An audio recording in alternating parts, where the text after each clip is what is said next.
मेरे प्यारे छात्रों, आइए आज हम लोग धारा वैद्युतिकी के अंतर्गत व्हीट स्टोन सेतु के बारे में जानकारी प्राप्त करेंगे। व्हीट स्टोन सेतु क्या है? व्हीट स्टोन सेतु के संतुलित होने की आवश्यक शर्त क्या है और व्हीट स्टोन सेतु का कैसे हम लोग उपयोग करेंगे, इन सभी चीज़ों के बारे में जानकारी प्राप्त करना है। तो आइए इन सभी चीज़ों को बारी बारी से हम लोग जो है जानकारी प्राप्त करते हैं। तो सबसे पहले हम लोग यह जानते हैं कि व्हीट स्टोन सेतु होता क्या है। तो देखिए यहाँ पर लिखा गया है, जब चार प्रतिरोध नहीं जब चार प्रतिरोध को चतुर्भुज की चार भुजाओं के रूप में जोड़ दिया जाए।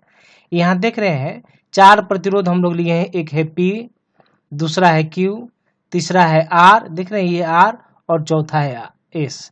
यानी कि P, Q, R और S ये चार प्रतिरोध है और ये चारों प्रतिरोध जो है ये किसी चतुर्भुज की चार भुजाओं के रूप में यहाँ पर प्रदर्शित किया गया है, निरूपित किया गया है, जिनमें से शेष आगे देखेंगे, जिनमें से दो सम्मुख बिंदुओं के बीच एक गैल्वेनोमीटर है। सम्मुख का मतलब होता है आमने सामने। देखिए B और D ये हो जाएगा सम्मुख हम लोग का बिंदु। तो इन दोनों सम्मुख बिंदुओं के बीच जो है ये G का मतलब है गैल्वेनोमीटर, G का मतलब है गैल्वेनोमीटर।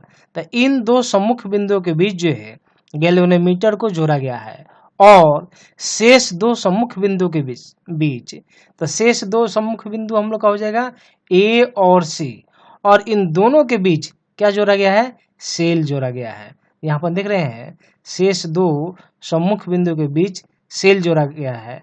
तो यह व्यवस्था ही क्या कहलाएगी? व्हीट स्टोन सेतु कहलाती है। अब देखिए हम लोग यह जानते हैं कि व्हीट स्टोन सेतु जो है संतुलित है या नहीं है। तो हम लोग क्या करते हैं, हम लोग व्हीट स्टोन सेतु के संतुलित है या नहीं है, तो इसके लिए हम लोग बोलते हैं ये जो चारों प्रतिरोध है P, Q, R, S, इन सभी को ऐसे व्यवस्थित किया जा सकता है। हम लोग लिख सकते हैं, यदि चारों प्रतिरोधों को इस तरह से व्यवस्थित किया जाए जिससे कि गैल्वेनोमीटर में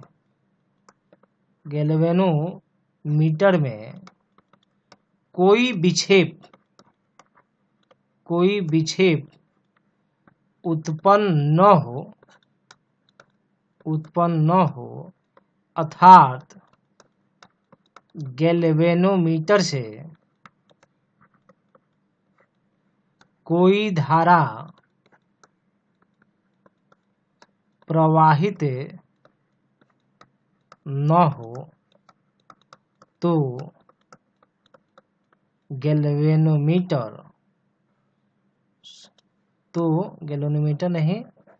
व्हीट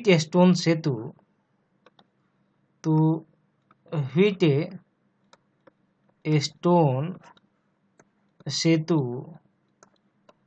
संतुलित माना जाता है। यानी कि ये सब जो प्रतिरोध देख रहे हैं P, Q, R, S, ये सारे प्रतिरोध को हम लोग इस तरह से व्यवस्थित करते हैं जिससे कि गैल्वेनोमीटर में कोई विक्षेप न हो। गैल्वेनोमीटर में एक सुई होता है, देखिए इस तरह से सुई होता है, विक्षेप न हो यानी कि ये हिले डुले नहीं, ये यानी कि ये जीरो, ये हम लोग का मार्किंग होता है जीरो, ये जीरो पर ही रहे, ना इधर जाए और ना इधर जाए, ये जस्ट एकदम सीधा खड़ा ही रहे, इसमें कोई हिल डुल न हो, कोई विक्षेप उत्पन्न न हो। अर्थात ये तभी हम लोग का विक्षेप उत्पन्न नहीं होगा जब इसे कोई धारा प्रवाहित नहीं होगा, अर्थात Ig का मान क्या हो जाएगा? जीरो। ऐसी स्थिति में हम लोग बोलते हैं कि जो व्हीट स्टोन सेतु है वह क्या है? संतुलित है। तो आइए हम लोग अब यह जानते हैं कि व्हीट स्टोन सेतु के संतुलित होने की आवश्यक शर्त क्या है। तो आइए अब हम लोग व्हीट स्टोन सेतु के संतुलित होने का आवश्यक शर्त प्राप्त करते हैं। तो ये डायग्राम को हम लोग को ध्यान में रखनी होगी। जब यहाँ लिख सकते हैं हम लोग, जब सेतु बोलने का मतलब है व्हीट स्टोन सेतु, जब सेतु संतुलित हो, तो संतुलित का निर्धारण हम कैसे करेंगे, तो हम लोग अभी तुरंत पढ़े, गैल्वेनोमीटर से कोई धारा नहीं प्रवाहित होनी चाहिए। तो जब सेतु संतुलित होगा इसका मतलब है Ig का मान क्या हो जाएगा, 0। जब Ig का मान 0 होगा तो गैल्वेनोमीटर में किसी भी प्रकार की विक्षेप उत्पन्न नहीं होगी। अब हम लोग बिंदु बी पर केसीएल अप्लाई करते हैं, यानी कि किरचॉफ का पहला नियम हम लोग यहाँ पर उपयोग करते हैं। लिखते हैं हम लोग बिंदु बी पर अप्लाइंग केसीएल का मतलब हो गया किरचॉफ्स करंट लॉ, यानी कि ये हो गया किरचॉफ का प्रथम नियम। तो प्रथम नियम हम लोग अप्लाई करते हैं। कहाँ पर अप्लाई कर रहे हैं, तो बिंदु बी पर अप्लाई कर रहे हैं, देख रहे हैं। तो किरचॉफ का प्रथम नियम क्या बोलता है, किसी भी संधि पर आने वाली धारा बराबर जाने वाली धारा। तो देखिए इस बिंदु बी पर आने वाली धारा कौन है, तो ये आने वाली धारा I1 है, देख रहे हैं ना, I1 है। और जाने वाली धारा कौन है, I2 है। और जाने वाली धारा क्या है, Ig है। तो हम लोग यहाँ लिख सकते हैं आने वाली धारा बराबर जाने वाली धारा। बस ये आपको ध्यान में रखना है, बात जब भी अप्लाई करेंगे तो यही हम लोग उपयोग करते हैं। और कहाँ ये अप्लाई करना है, तो किसी संधि पर, यहाँ लिख सकते हैं संधि पर अप्लाई करना है। तो आने वाली धारा है I1, देखिए इसको इधर लिख सकते हैं हम लोग, I1 बराबर हो जाएगा I2 प्लस हो जाएगा Ig। तो चूंकि Ig का मान 0 है, देख रहे हैं Ig का मान 0 है, तो 0 रखेंगे, यानी कि I1 बराबर I2, इसको मानेंगे समीकरण फर्स्ट। फिर हम लोग जो है अप्लाई करते हैं ना। अब हम लोग बिंदु डी पर अप्लाइंग केसीएल फिर अप्लाई करते हैं। तो देख रहे हैं डी यहाँ है, आने वाली धारा बराबर जाने वाली धारा। तो आने वाली देखिए Ig भी आ रहा है और I3 भी आ रहा है और जा रहा है I4। तो यहाँ हम लोग लिख सकते हैं I3 प्लस Ig बराबर हो जाएगा I4। और चूंकि Ig का मान 0 है, इसलिए I3 बराबर हो जाएगा I4। ये हो जाएगा समीकरण 2।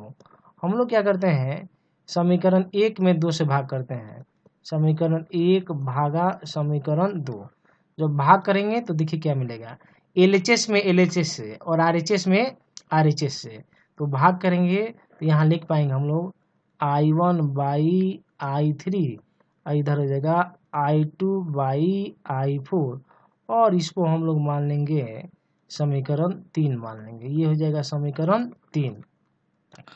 अब बंद लूप में KVL अप्लाई करते हैं। तो देखिए बंद लूप एक यहाँ है ABDA, तो एक बंद लूप है और यहाँ पर हम लोग इस तरह से मूव करेंगे, और एक बंद लूप ये है। दोनों में हम लोग अप्लाई करते हैं क्या चीज़, KVL, किरचॉफ का दूसरा नियम। यहाँ लिख सकते हैं बंद लूप AB, देख रहे हैं ना, ABDA में अप्लाई करेंगे क्या चीज़, KVL अप्लाई करते हैं। तो अप्लाई करेंगे तो यहाँ देखिए, तो KVL क्या है, तो विभवांतरों का कुल बीजीय योग जो है 0 करना है। तो इधर जाएंगे तो ये प्रतिरोध हम लोग का है P और धारा जा रहा है I1। तो यहाँ पर P1 के सिरों के बीच का विभवांतर क्या हो जाएगा, ओम के नियम से V बराबर IR, यानी कि I1 इंटू P। यहाँ लिख सकते हैं I1 इंटू P। और फिर देखिए इधर आएंगे तो ये प्रतिरोध है G और धारा जा रहा है IG, और करंट के दिशा में जा रहे हैं तो प्लस लिखेंगे। तो यहाँ लिखेंगे प्लस IG और ये हो जाएगा कैपिटल G प्रतिरोध है, IG गैल्वेनोमीटर से प्रवाहित धारा है। फिर यहाँ पहुँच गए, अब इधर जाना है क्योंकि DA तक पहुँचना हम लोग का। तो अब इधर जाएंगे तो करंट इधर आ रहा है, लेकिन हम लोग जा रहे हैं इधर, तो करंट के विपरीत दिशा में जा रहे हैं हम लोग, D से A की तरफ आ रहे हैं। तो D से A की तरफ आ रहे हैं यानी कि विपरीत दिशा में जाएंगे, तो आपको लिखना है माइनस, और यहाँ लिखेंगे I3, ये है I3 और प्रतिरोध है R, तो यहाँ लिख देंगे R बराबर 0। तो देखिए ये IG का मान 0 है, IG का मान जीरो है तो ये पूरा टर्म जीरो हो जाएगा। तो आप लिख सकते हैं I1P माइनस I3R बराबर जीरो। इसको इधर भेज देते हैं, इधर भेजेंगे तो लिख पाएंगे I1P बराबर I3R। अब करेंट वाला को एक तरफ, प्रतिरोध को एक तरफ, तो लिखेंगे यहाँ लिख पाएंगे I1/I3 और इधर हो जाएगा R/P। देख रहे हैं ना, ये P इधर चला जाएगा और ये जो I3 है ये इधर चला जाएगा। आप इसको मान लेंगे इक्वेशन 4 हम लोग मान लेंगे। उसी तरह से हम लोग KVL अप्लाई करेंगे इस बंद लूप में, BCDB यहाँ लिख सकते हैं हम लोग जो है बंद लूप BCDB में क्या अप्लाई करेंगे, तो KVL अप्लाई करेंगे। क्या उपयोग करेंगे, KVL। तो KVL अप्लाई करेंगे। उसी तरह से विभवांतरों का बीजीय योग शून्य होगा। यहाँ आएंगे तो धारा जा रहा है I2, प्रतिरोध है Q, तो यहाँ लिख पाएंगे I2 और ये हो जाएगा Q। फिर इधर आएंगे तो देखिए धारा के विपरीत दिशा में आ रहे हैं, C से D की तरफ आ रहे हैं और धारा जा रहा है D से C की तरफ, तो धारा के विपरीत दिशा में हम लोग आ रहे हैं, तो यहाँ लगाएंगे माइनस और यहाँ पर लिखेंगे I4 और प्रतिरोध है S, तो ये हो जाएगा S नहीं। और फिर इधर हम लोग जो है धारा इधर आ रहा है, हम लोग जा रहे हैं इधर, यानी कि धारा के विपरीत दिशा में जा रहे हैं, तो लिखेंगे माइनस IG इंटू जी बराबर जीरो। तो देखिए IG का वैल्यू जीरो है, देख रहे हैं ना, तो यहाँ पर यह भी क्या हो जाएगा, जीरो हो जाएगा। तो हम लोग लिख सकते हैं I2Q माइनस I4S बराबर जीरो, यानी कि I2Q बराबर हो जाएगा I4S। यहाँ आएंगे हम लोग तो लिख सकते हैं I2/I4 इक्वल टू हो जाएगा S/Q, ये हो जाएगा इक्वेशन 5 हो जाएगा। अब हम लोग जो है इक्वेशन थर्ड को देखेंगे। यहाँ लिखेंगे हम लोग, यहाँ लिख सकते हैं हम लोग जो है समीकरण 3 से, देख रहे हैं समीकरण 3 से लिखे हुए हैं I1/I3, देख रहे हैं बराबर है ये I2/I4। तो देखिए I1/I3, तो I1/I3 का मान क्या आया है, R/P, तो यहाँ लिख सकते हैं R/P। देखिए I2/I4, तो I2/I4 को मान क्या है, S/Q, यहाँ लिख सकते हैं S/Q। और यह जो मिलता है हम लोग का, यही व्हीटस्टोन सेतु के संतुलित होने की आवश्यक शर्त। तो इसको हम लोग लिख सकते हैं यही व्हीटस्टोन सेतु के संतुलन का शर्त है, आवश्यक शर्त है, तो आपको याद रखना है। तो P देख रहे हैं क्रॉस मल्टीप्लाई कीजिएगा तो P का S के साथ, तो P देख रहे हैं कहाँ है, P यहाँ है और S यहाँ है, नहीं यानी कि तिरछा तिरछी गुना करेंगे, देख रहे हैं ना, क्रॉस मल्टीप्लिकेशन करेंगे P का S के साथ और R का Q के साथ। तो देखिए R यहाँ है और Q यहाँ है, सामने सामने गुना करेंगे हम लोग, मल्टीप्लाई करेंगे। यदि बराबर माना जाएगा तो हम लोग बोलेंगे कि यह व्हीटस्टोन सेतु जो है संतुलित है। सपोज मान लीजिए आगे चलेंगे हम लोग एक क्वेश्चन भी करेंगे। ये हम लोग देते हैं 4 ओम, ये दिया हुआ है 4 ओम और ये दिया हुआ है 6 ओम, ये दिया हुआ है 3 ओम और ये दिया हुआ है 8 ओम। तो 4 गुने 6 तो 24 हो जाएगा, 8 गुने 3 तब भी 24 हो जाएगा। तो तिरछा तिरछी हम लोग गुना करेंगे और बराबर बराबर प्रतिरोध आ जाएगा।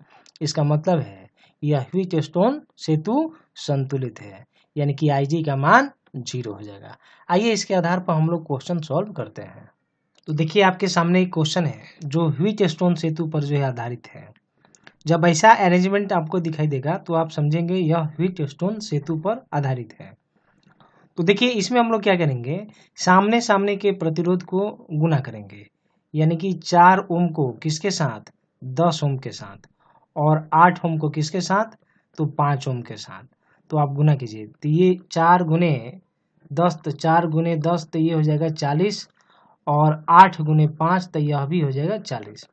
यदि आमने सामने के प्रतिरोधों को गुना किया जाए और बराबर बराबर मान आ जाए तो यह जो 10 ओम दिखाई दे रहा है ये यूजलेस होगा, ये क्या हो जाएगा, बेकार हो जाएगा, नहीं, यानी कि इसे कोई धारा जाएगा ही नहीं, ये यूजलेस है।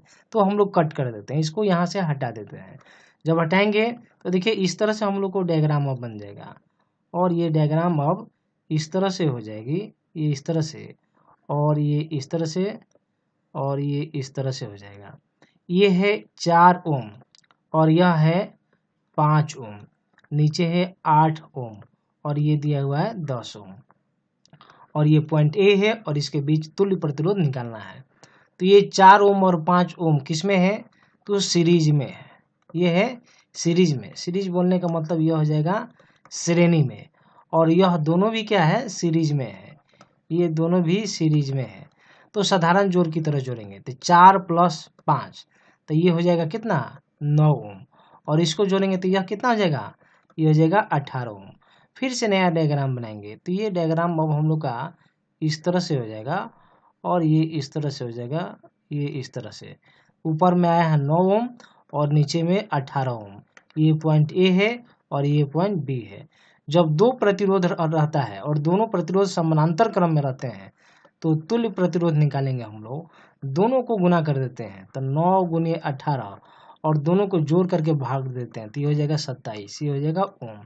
तो ये हो जाएगा 9 × 27 और 3 × 6 = 18, यानी कि कितना ओम आंसर हो जाएगा, तो ये हो जाएगा 6 ओम आंसर हो जाएगा। बच्चों आपके सामने एक और प्रश्न यहाँ दिया हुआ है। जब इस तरह का प्रश्न होता है तो हम लोग इसमें कुछ अरेंजमेंट करते हैं, इसको थोड़ा सा हम लोग ट्रांसफॉर्म करेंगे दूसरे फॉर्म में। जहाँ जहाँ भी जंक्शन होगा वहाँ पर आप नंबरिंग कर देंगे, यानी कि एक यहाँ है, एक जंक्शन यहाँ है, संधि, जंक्शन का मतलब संधि, और एक यहाँ है, आप यहाँ पर नंबरिंग कर देंगे। ये दे देंगे 1, इसको बोल देंगे 2, इसको 3 और इसको 4। अब देखिए यहाँ पर लिखेंगे हम लोग 1, नहीं, फिर इधर लिख देंगे हम लोग 2, फिर नीचे हम लोग लिख देंगे 3 और इस तरफ लिख देंगे 4। ध्यान में रखना 1 2 3 4, नहीं, यानी कि 1 2 3 4 ऐसा नहीं है, 1 के सामने हम लोग का 4 है और 2 के सामने हम लोग का 3 है। और ये सेम क्वेश्चन, मतलब कि ऐसा ही क्वेश्चन जो है कई बार एग्जाम में पूछे गए हैं और पूछे जाते हैं, इसलिए आपको ध्यान में रखना है इस तरह के क्वेश्चन को। अब हम लोग ये नंबरिंग यहाँ पर कर दिया, हम लोग ट्रांसफॉर्मेशन करेंगे, हम लोग दूसरे फॉर्म में बदलेंगे इसी डायग्राम को, तो क्वेश्चन इजी हो जाएगा। अब देखिए, आप देखिए 1 और 2 के बीच में कितना प्रतिरोध है, तो 1 है, तो 1 और 2 के बीच में एक प्रतिरोध दे दिए और ये इस तरह से हो गया और इसका मान हो गया 1 ओम। अब देखिए 1 और 3 के बीच में एक प्रतिरोध है 2 ओम, तो हम लोग दे देंगे, तो यहाँ हम लोग दे दिए, इस तरह से दे दिए और ये हो गया 2 ओम। फिर देखिए यहाँ पर 3 और 4 के बीच में एक प्रतिरोध है 4 ओम, तो यहाँ हम लोग दे दिए 3 और 4 के बीच में, ये हो गया ए और ये हो गया 4 ओम। फिर देखिए 2 और 4 के बीच जो है एक प्रतिरोध है जिसका मान है 2, 2 और 4 के बीच, तो 2 और 4 के बीच में आ गए हम लोग और ये है 2 ओम। और यहाँ देखिए 5 ओम जो है 2 और 3 के बीच में है, तो अब 2 और 3 के बीच में दे दिए और ये कितना हो जाएगा, 5 ओम हो जाएगा। अब हम लोग सामने सामने को मल्टीप्लाई करेंगे, यानी कि इसको इसके साथ 2 × 2 4 हो जाएगा और 1 × 4 तो 4 हो जाएगा। जब बराबर बराबर मान आ जाएगा, आमने सामने के प्रतिरोध को गुना करेंगे और बराबर बराबर मान आएगा तो यह क्या हो जाएगा, यूजलेस हो जाएगा, ये क्या हो जाएगा, बेकार हो जाएगा, यानी कि ये यूजलेस हो जाएगा, ये जो है बेकार हो जाएगा, इसको हटा देंगे। जब हटाएंगे तो देखिए हम लोग डायग्राम को फिर से चेंज करेंगे और हम लोग इस तरह से हम लोग बना सकते हैं, तो ये हो जाएगा इस तरह से, ये इस तरह से, ये फिर नीचे में इस तरह से और ये फिर इस तरह से आ जाएगा और ये 1 ओम, ये 2 ओम, नहीं, और ये फिर 2 ओम है, ये 2 ओम और ये हो जाएगा 4 ओम। देख रहे हैं यहाँ पर है, और ये पॉइंट ए है और ये पॉइंट बी है, ये दोनों सीरीज में, किसमें है, सीरीज में है, और यह दोनों भी सीरीज में है, ये दोनों भी सीरीज में है। तो साधारण जोड़ की तरह जोड़ेंगे तो 1 + 2 3 हो जाएगा और 2 + 4 6 हो जाएगा। फिर से डायग्राम को हम लोग चेंज करेंगे तो ये डायग्राम आपका इस तरह से हो जाएगा और इसको यहाँ लाएंगे और यहाँ मिला दिए, ये हो जाएगा 3 ओम और ये हो जाएगा 6 ओम, ये पॉइंट ए है और ये बी है। जब दो प्रतिरोध और समानांतर में हो तो आर इक्विवेलेंट दोनों को गुना कर देते हैं, यानी कि 3 ओम और 6 ओम और जोड़ करके भाग करेंगे तो ये हो जाएगा 3 और ये हो जाएगा 2, यानी कि आंसर कितना